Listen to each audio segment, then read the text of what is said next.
During World War II, women were often victims of combatants. It was normal for the victors to sexually abuse survivors after a battle, sometimes killing them after this brutal act. Soldiers from all combatant countries did this, but only in some countries were women who had consensual relations with the enemy tortured. In France, women accused of having fraternized with the occupying Nazis were humiliated and punished in a brutal manner. They were shaved, branded, beaten, and publicly displayed, so that everyone could witness that they had collaborated with the enemy.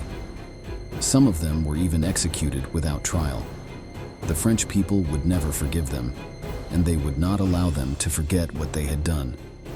Today, in this new episode of Military History, we will tell you all about the ugly carnival, the greatest humiliation of women in World War II. During the years in which this conflict lasted, the German armies conquered numerous European countries. In every territory that fell into their hands, brutalities against the civilian population were not long in coming.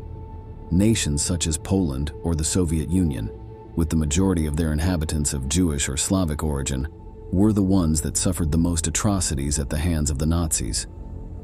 This was because, for those who adhered to the ideology of the party, these people were subhuman, inferior in every way to the German Aryan man. Following this notion, intimate contact between Germans and these groups was strictly forbidden, since they felt that pure German blood would be diluted. Even rape, a crime unfortunately very common in any war conflict, was frowned upon by Nazi officials.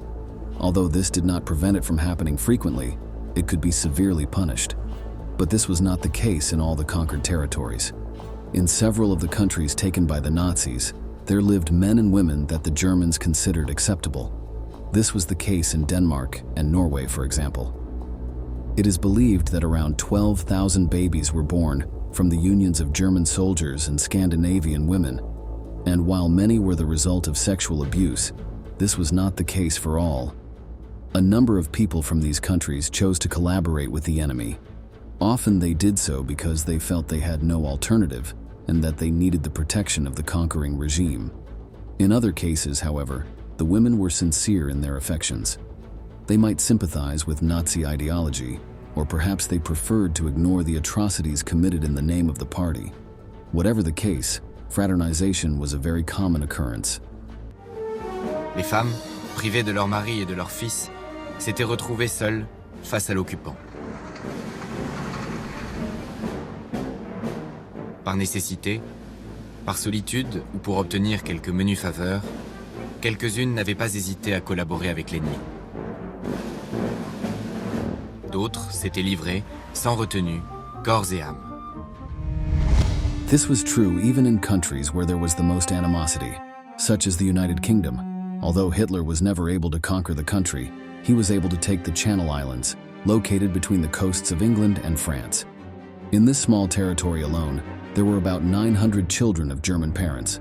This even happened with German and Italian prisoners of war, who were taken to camps within the British country. The Allied authorities did not approve of these unions, of course, but little effort was made to prevent them from happening.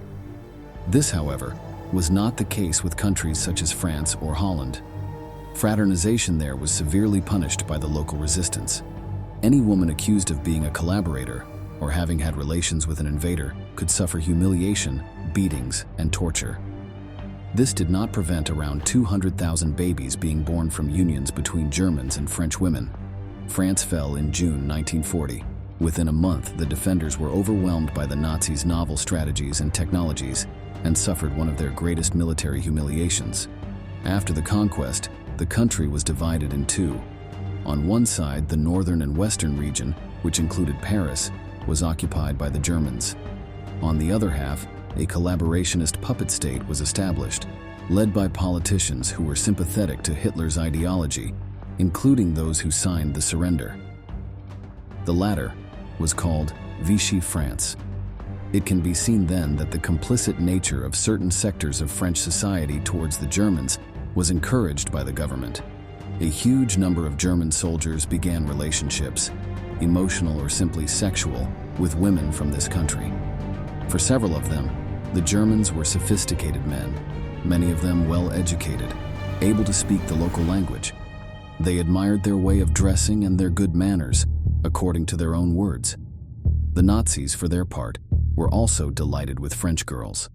Paris was a very common destination for men who were on leave for a few days. The female population of Paris had a great reputation, even in other parts of Europe. Many women saw in the invaders an opportunity for a future, since in the first years of the war, the victory of the Reich seemed totally assured. For this reason, a large number of young men sought a partner among the German soldiers. So did widows whose husbands had died in the war. At that time, it was common for the man to work while the woman looked after the house, so when they found themselves without a partner, they saw in the Germans a form of support. There were also a large number of brothels in the city, which were frequently visited by the Nazis. The women who worked there had no choice but to continue with their work, which now included German clients. This might seem strange, since Adolf Hitler had strictly banned prostitution in his country. He considered the practice to be dirty and undignified, and all those who participated in it to be inferior. But he also shared the opinion of most of his generals, who said that their men needed to let off steam after battles. That is why, despite his personal beliefs, he allowed the establishment of brothels in the occupied territories. The German army set up many military brothels and cat houses in many different areas across the Second World War. When they arrived in new towns and areas, they created brothels for many of the soldiers to attend. However, these houses were then staffed by many different women and girls who had been rounded up and kidnapped from different lands. Often hotels and other large houses which had been captured were used for this purpose, and around 500 military brothels were set up in German-occupied Europe. From 1940 onwards, these places of pleasure multiplied, not only in Paris but throughout France. The German soldiers themselves encouraged the population to participate, since the number of sex workers before their arrival was small, but at that time it had become a method of surviving the occupation. It is believed that approximately 10,000 women became prostitutes, looking for a way to earn a living and to be protected from the political or social persecutions committed by the Nazis. While it is undeniable that many soldiers and officers abused these women, on several occasions they treated them kindly. Some Germans even had favorite prostitutes, to whom they gave gifts such as expensive clothes and handbags, and took them to theater performances and party meetings. But while this brought immediate benefits to some lucky ones, it also condemned them to the hatred of their compatriots. Many French people resented the preferential treatment received by these people, who fraternized with their invaders and conquerors. They were considered traitors to the country, capable of selling their ideals and their bodies, while the rest of the population suffered under occupation. During the years of German control of France, they could do little to take revenge, but they knew that their opportunity would come sooner or later. Almost immediately after the surrender of the French armies, its citizens formed resistance groups. They did so often with the help of English intelligence services and commandos.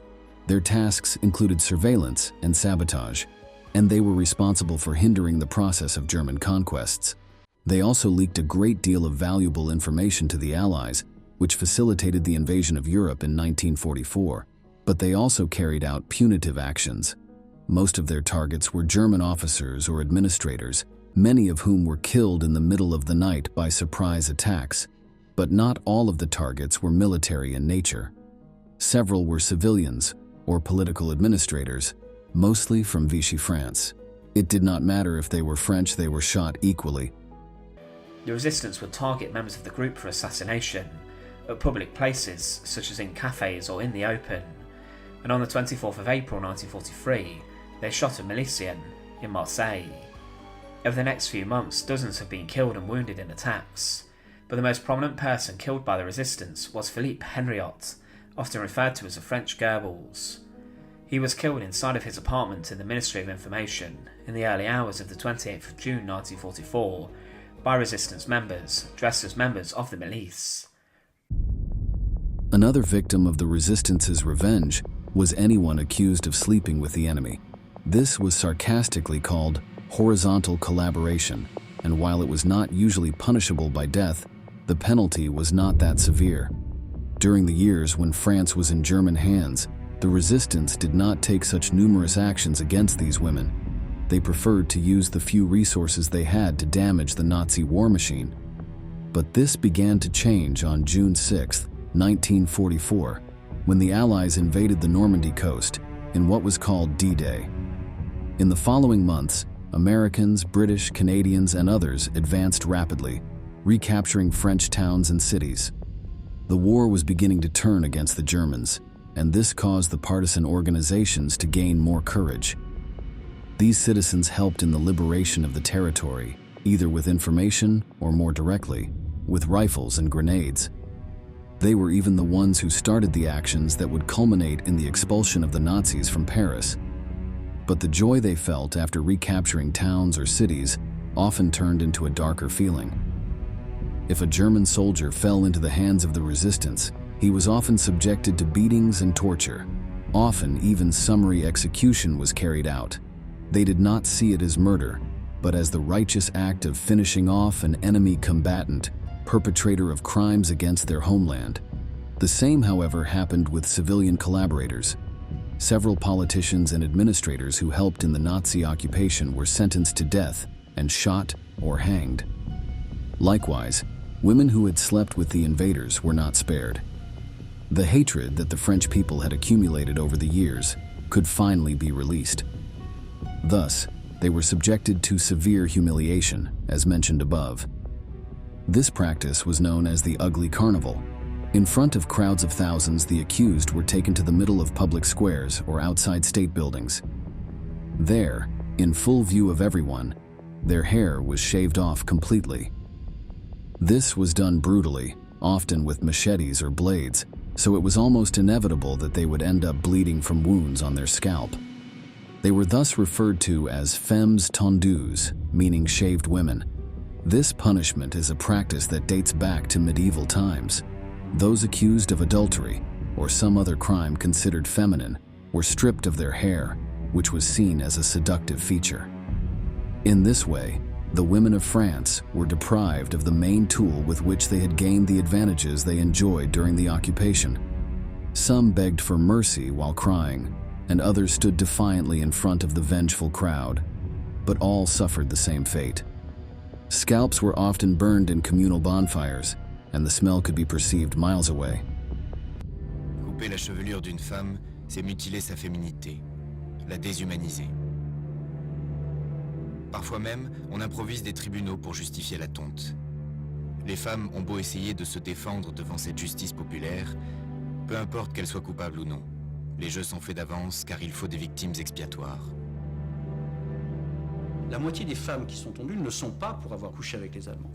Elles le sont pour d'autres formes de collaboration. Donc l'accusation de collaboration sexuelle ou horizontale n'est avérée que pour la moitié d'entre elles. After their hair was cut, they were forced to march through the crowd, who never stopped insulting and spitting on them.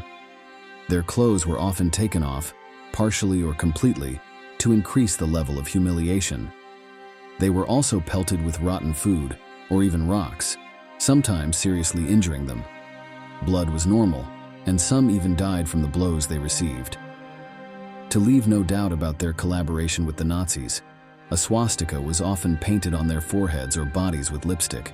In extreme cases, they were even brutally doused with tar or branded with hot irons, so that the mark of their betrayal could never be erased.